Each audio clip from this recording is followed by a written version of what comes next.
What's wrong with that type of model?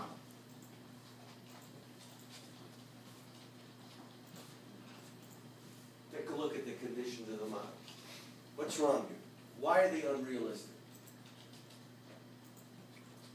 Because you're assuming you have perfect information. What's that? You're assuming you have perfect. Okay, perfect information. Who has perfect information? No one. No one. On planet Earth, perhaps, okay? No one has perfect information.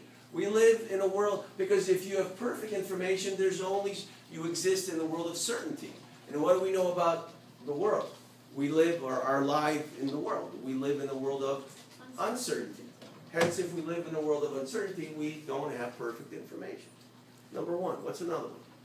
Yeah. Infinite time. Infinite time. I skipped that one, but that's very good. There's always a time constraint. One of the things you'll learn in the game that you're going to be playing is that you have 2 days, okay, to come up with a decision. Not 3 days, not 4 days. You'll have 10 scenarios, 10 bits of information, and then your country, whoever you represent, you got to come up with a decision within 48 hours. Okay? And then the second iteration of the game, you'll get 10 more scenarios. Not 10 more where it becomes 10, but now you have how many? 20. So now you have 20 scenarios, okay, where you have to make a decision, but your decision is no longer just your decision, but you're also factoring in the decisions of all these other countries. See what's going on here? All right? So you don't, and then you have only another 2 days. And then you have another set of conditions that I throw at you. So you're basically, now you're forced to do what? You can't do it by yourself, so what do you got to do? Discuss it. You got to discuss, you got to enter into negotiations, you got to find out the people, those countries that you're more likely to work with, right? That's what happens in today's world. Okay? But very good point. Time is not, it's bounded. It's finite. What else? The rational actor. Well, we're assuming the action is always trying to be rational. But the rational with the following conditions. We've talked about, you've done 2 already. Perfect information, infinite. What are the other 2 that are here? Comprehensive, unbounded. Okay, well, no, okay, saying, all right, that's the type. These are the conditions. Conditions are here. So let's talk about, okay, rational, okay, well let's assume that everyone's trying to be rational. So what's left? Forget about the strategy, and you have how many conditions here in this table? 4. We've talked about information, we've talked about time. What are the other 2? The setting. Setting. What's wrong with the closed system? What is the closed system? Means no one can come in or out. Exactly. It means you live in a bubble. Do we live in a bubble? Okay? I mean, do we have a door? Now, I can close this door, right? But someone can walk in, right? And they open the door and they come in. And then they come in with their whole different perspective, right? So other countries can affect other countries, right? In this world, your country is basically, you exist in a bubble. You live in a vacuum. Is that realistic? No, it isn't. Let's take a look at, what's the last one there? Problem. Problems are well defined. Are they always well defined? Is it that simple, black or white? No. Right or wrong? But it could be like they explained it like in depth. Well, it's well defined if you're the only one defining it, right? It can't. This is like philosophy. Huh? It can't be well defined. Well, the more people you have, the more potential definitions you are going to be faced with. What did the realists say? You're always going to be focused on what your interests are, how you define a problem, how it's in your interest. They acknowledge that regional organizations can be viable. Why? Because they can agree more likely on what the problem is, because they happen to face similar problems, right? So the other point here is that the problems aren't always well defined. You can have 2 people looking at the same situation and be thinking about 2 radically different things, because you're relating that problem to yourself. You're using your own knowledge to try to reflect on what the problem is, right? So it is basically can be well defined if you live in a bubble, right? But the point is, we don't live in a bubble. Now, which means and actually Herbert Simon, okay, was one of the, actually received the Nobel laureate for essentially his criticism of this comprehensive, unbounded rationality approach. Meaning, he essentially argued that rationality is bounded. Okay? Bounded rationality.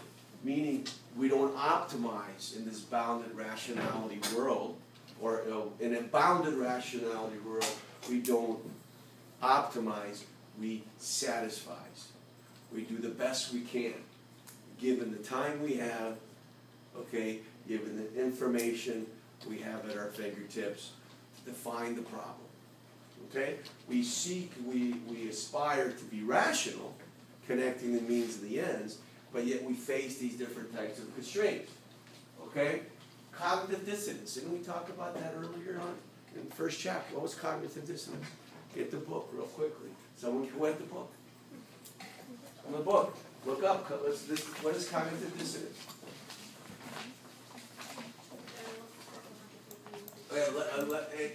In a way that we all can hear. Okay. Discomfort. No, she started. Let her finish. The general psychological tendency to deny. I don't know what that says.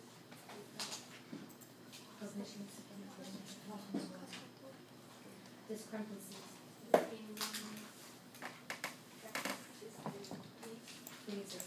We see we imagine the world as we imagine it, right? And we tend to reject what? Things that don't fit into our imagery, right? In other words, when we look at the world, what happened when Nixon, the vice president of the United States at the time, Castro, took over Cuba? When he met Castro, what did Nixon pretty much label him as? Because he basically did what? He fit what he saw to be a communist, right? All the different types of,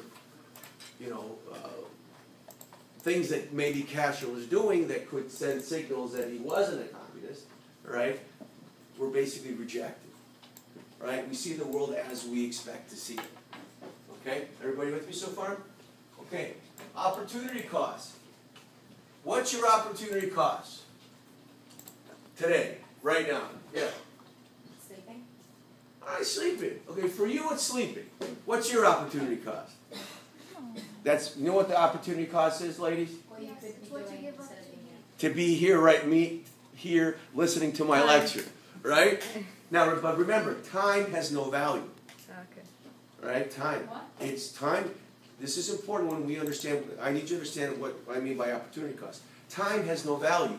What you do with your time is what generates value. This is important. Okay? What's your opportunity cost? Watching TV. Watching TV. The time that's learning something from the tube that you were going to be watching. Instead, you come to this class and you're learning something about international relations, right? Okay, so everybody has opportunity cost. So if you have multiple individuals participating in the game, right, you have multiple opportunity costs, right? Correct? All right, so what we're talking about here is now, so another one here, the two-level games. What's a two-level game? Anybody know what that is?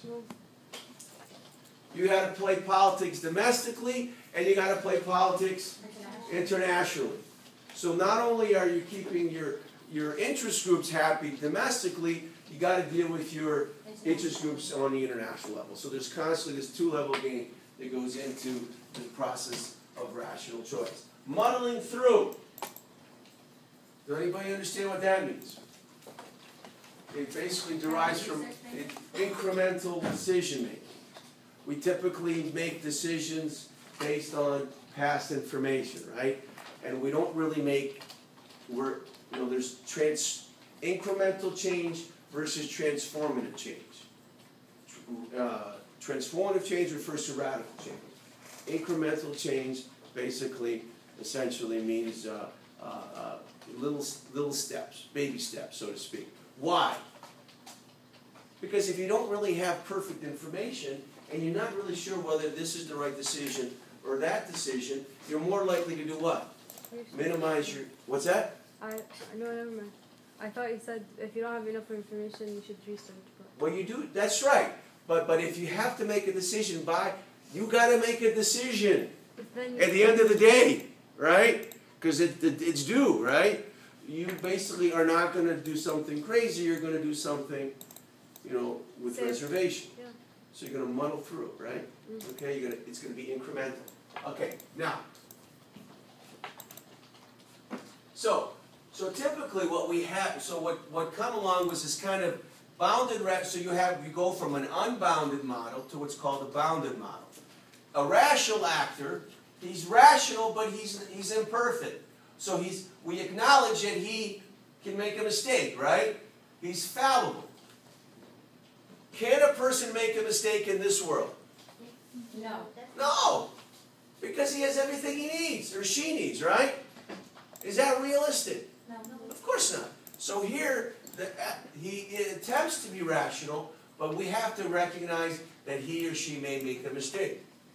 The setting is no longer closed, it's open. All right, the door is open. The problem is no longer perfectly understood, it's basically evaluated, it's critiqued. Okay, so it becomes ambiguous. Information is perfect, it's imperfect, and time is limited. And under these conditions, you're no longer coming up with these kind of optimal decisions, but rather you hedge your bets, you do the best you can, okay, and you always assume and your decisions you lower your expectations. You guys with me so far? Yes. Now, but what's still wrong with this?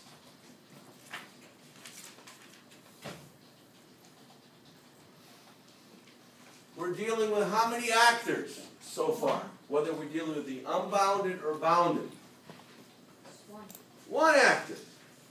Okay? Meaning, this one actor basically is exposed to the outside world, right?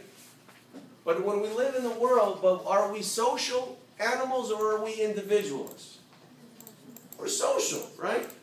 And in large part, our advancement in societies have been based on social progress, right? It's not one person, but the interplay of many people that have brought us to the point where we are today. Okay? So basically, no person is an island.